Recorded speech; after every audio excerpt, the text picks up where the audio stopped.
और फिर 2011 में चाइना की 5.3 ट्रिलियन डॉलर की इकॉनमी बनकर सामने आया, राइजिंग पावर के तौर पर सामने आया। और फिर 2011 में दूसरी तरफ यूएसए में ओबामा का टाइम पीरियड था, और फिर ओबामा ने यूएसए की पॉलिसी को शिफ्ट किया टुवर्ड्स ट्रांस पैसिफिक ओशन, और वहाँ पर उन्होंने कहा कि यहाँ पर मल्टी डायमेंशनल ट्रेड्स होंगी, फ्री एग्रीमेंट्स होंगे, अलायंसेस होंगे, और साउथ चाइना सी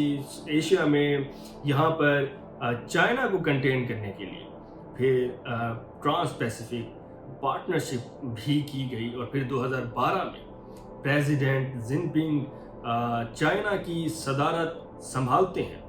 चाइना को इकोनॉमी में लीड करते हैं, चाइना को मिलिट्री में उनकी वेपन्स को एनहांस करते हैं, एडवांसमेंट करते हैं, टेक्नोलॉजिकली चाइना को राइज करते हैं,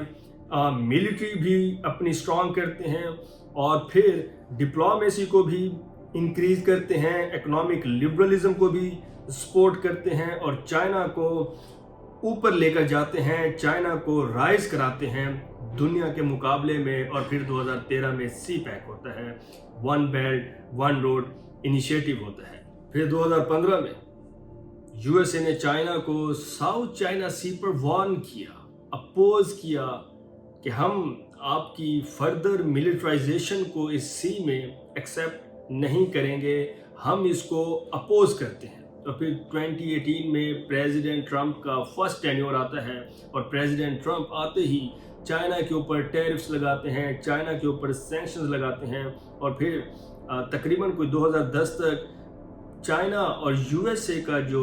ट्रेड डेफिसिट था वो तकरीबन $400 बिलियन था। मगर 2018 में आकर सैंक्शंस लगाई, टैरिफ्स लगाए। 2019 में चाइना को अमेरिका ने लेबल किया कि कोविड-19 भी चाइना की तरफ से है, और चाइना को बुरा भला कहा गया। यहाँ पर हमें फिर कॉन्फ्रंटेशन, कॉन्फ्लिक्ट नज़र आता है दोनों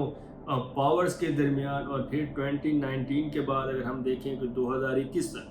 तो यूएसए ने कहा कि जो चाइना है ये करेंसी मैनिपुलेटर है, यानी कि चाइना की करेंसी को, चाइना को वीक करने के लिए इस तरह की बातें की गई। और फिर